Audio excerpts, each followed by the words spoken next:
Bonjour mes chers compatriotes, c'est l'aube.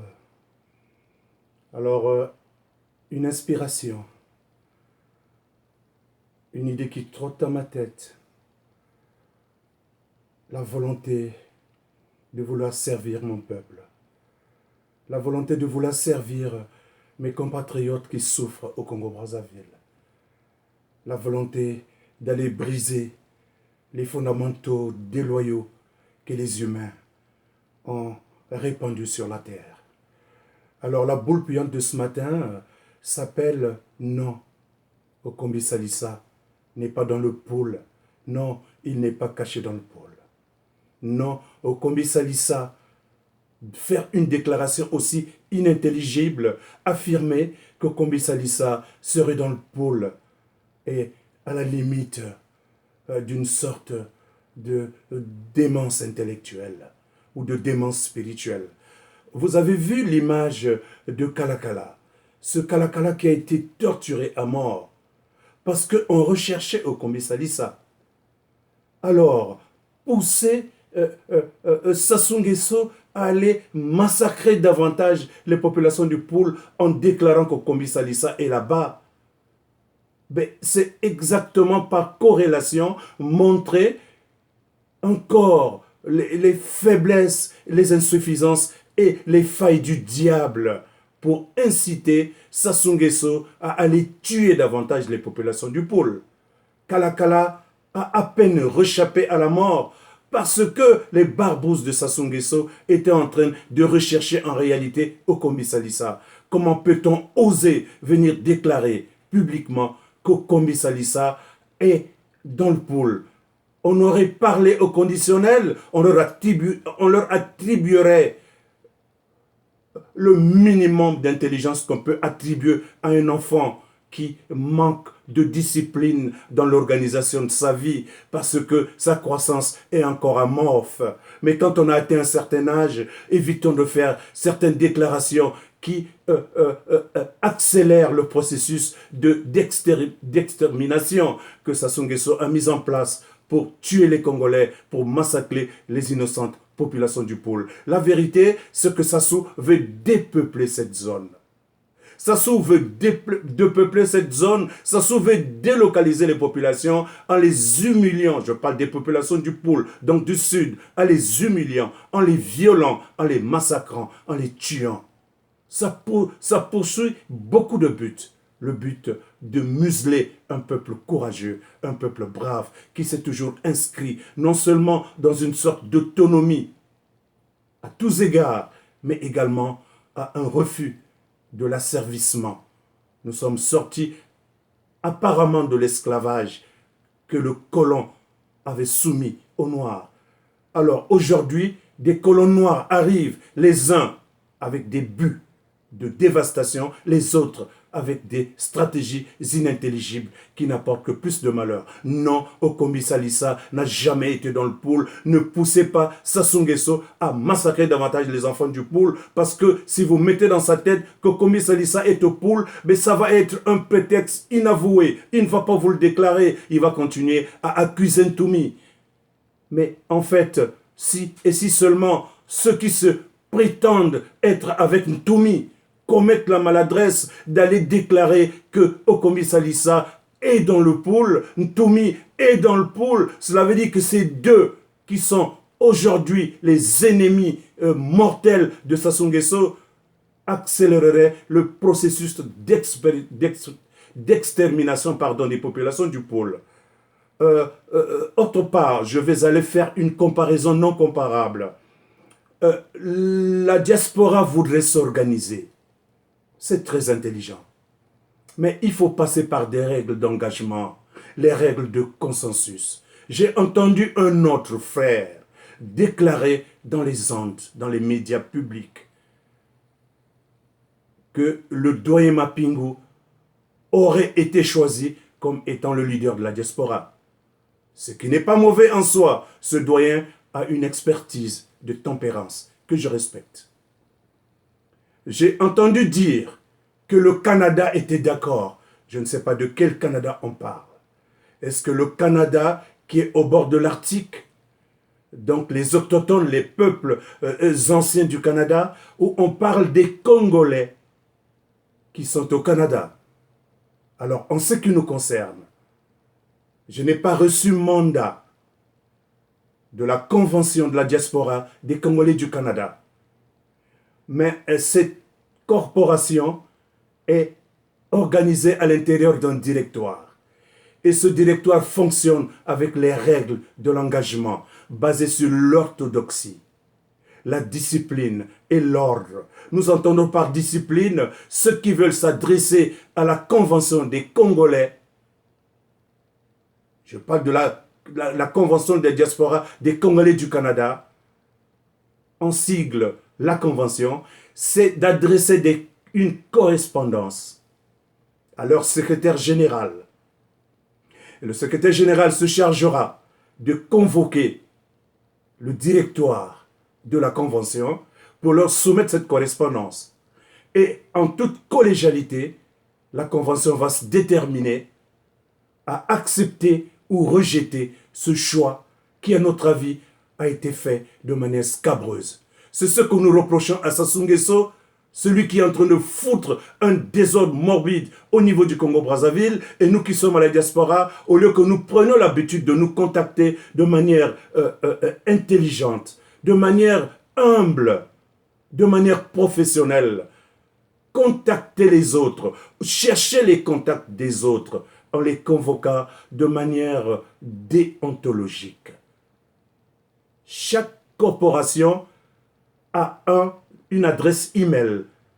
En ce qui concerne le directoire, chaque membre du directoire a un courriel. Chaque membre du directoire est inscrit à l'intérieur de ce directoire avec un numéro de téléphone. Et il y a des institutions qui sont animées, qui sont chargées d'animer chacune des structures de responsabilité que nous avons déléguées à cette convention. Je répète bien que je ne suis pas délégué par la Convention pour parler ce soir, mais j'ai voulu faire une mise au point pour ces frères qui pensent organiser la diaspora. Il faut commencer par faire un recensement des structures qui existent dans la diaspora, les identifier, les référer, et ensuite, ceux qui pensent qu'ils ont déjà pris le lead, qu'ils adressent des correspondances à ces structures, et les structures vont se déterminer. Aujourd'hui, la technologie nous permet de nous contacter par plusieurs moyens. Et en ce moment, on pourrait dégager une structure qui pourrait gérer collégialement la convention de la diaspora.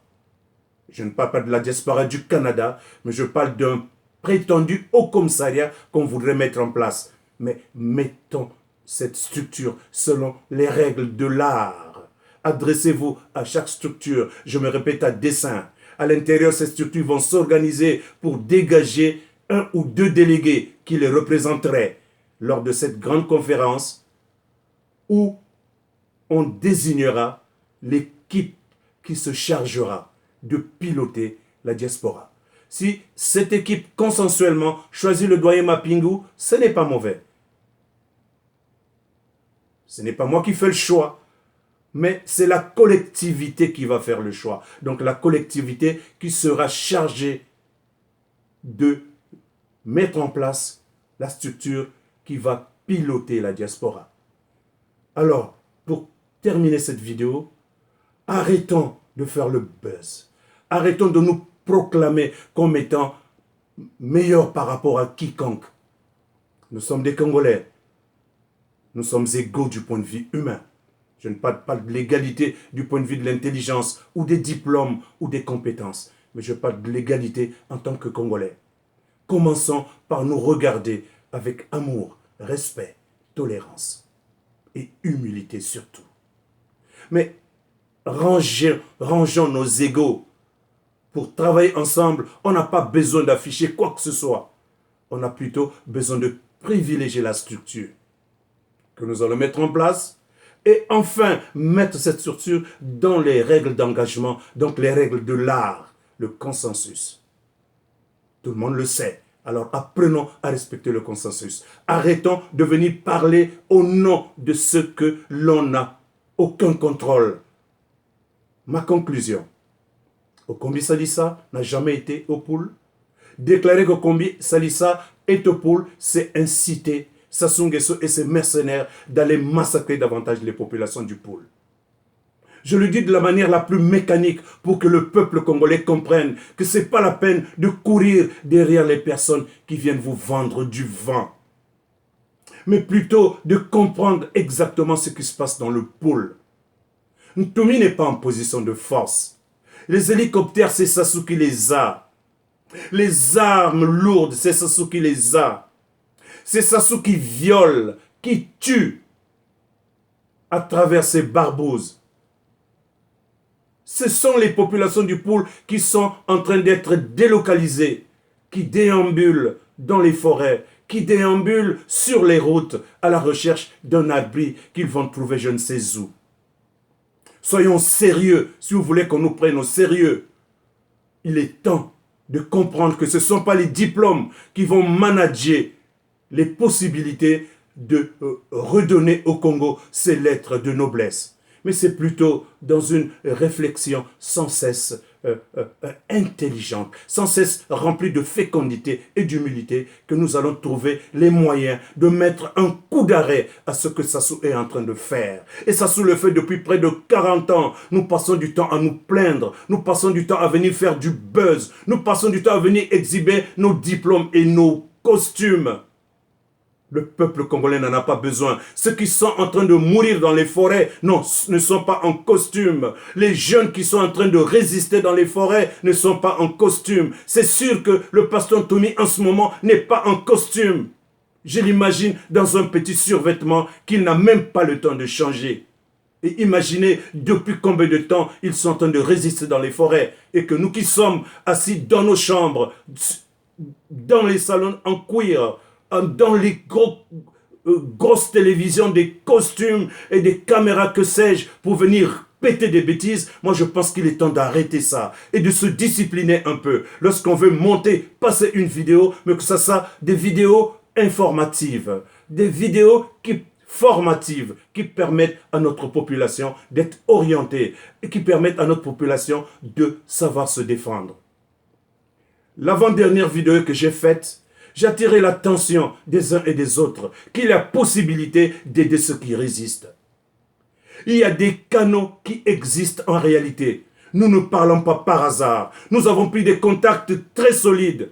Il suffit que les gens comprennent ce message et apprennent à se sacrifier, donc à sacrifier les petites économies qu'ils ont par-ci par-là, à mettre cette économie ensemble et à mettre une personne discrète, compétente, responsable, une seule pour manager ces fonds. On va mettre à leur disposition les bonnes stratégies qui sont mises en place et qui sont exécutoires, mais qui n'attendent que le boost, le financement. Au cas contraire, arrêtez de vous plaindre. Que Sassou extermine les populations du pool, lorsqu'il va terminer avec le pool, il n'avait qu'à cibler une autre région, il va aller exterminer. Taisez-vous dans la diaspora parce que vous n'êtes que des gueulards. Vous n'êtes pas capable de vous sacrifier, de prendre des stratégies, de mettre des moyens pour ceux qui en ont, pour qu'on aille arrêter ce massacre que Sassou est en train de perpétrer de l'autre côté. Alors taisez-vous.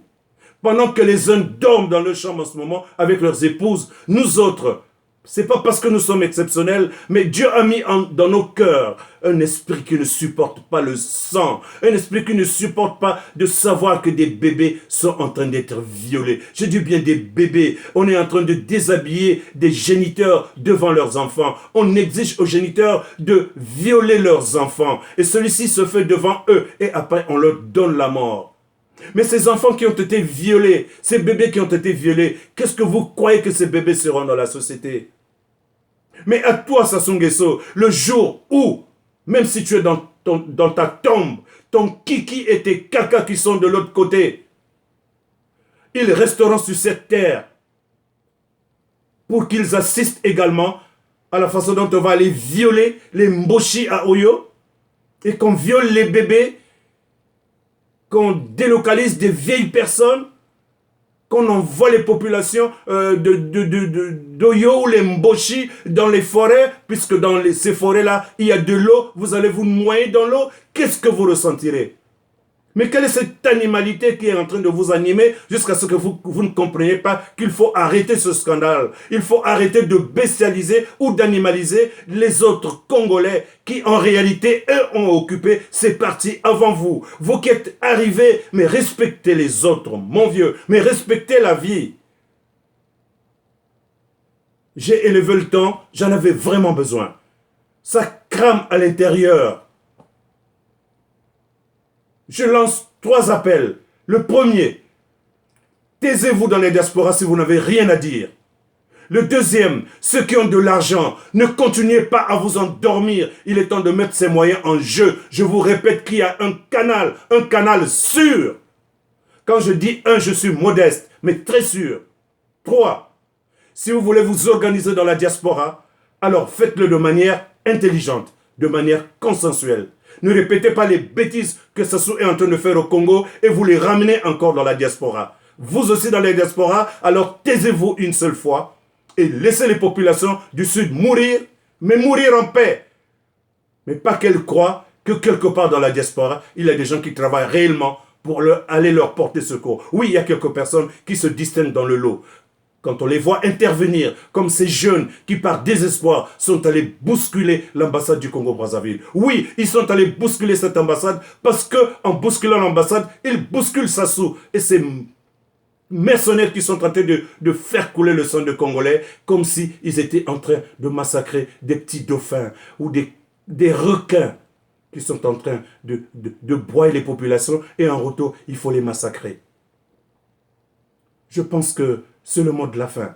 Soyons sérieux. Si vous voulez qu'on nous prenne au sérieux. Alors j'ai terminé faire de la convention. Je vous demande pardon. J'avais besoin de faire le point avec ce frère. J'ai bien voulu citer son nom. C'est Bob Ebaka. Si vous vous êtes organisé pour organiser un commissariat de la diaspora, ce n'est pas mauvais. Faites-le avec le respect des autres. Faites-le en apprenant à contacter les autres par les canaux qui existent. Il y a des emails, il y a des numéros de téléphone. Renseignez-vous avant de faire de n'importe quoi. La convention de la diaspora des Congolais du Canada, c'est une structure qui est bien organisée. Il y a un directoire. Consultez-les de manière professionnelle. Ils pourraient se mettre à la disposition de la diaspora. Mais tant que c'est le désordre et l'indiscipline, la convention de la diaspora ne sera jamais avec vous. Que ceux qui ont des oreilles entendent.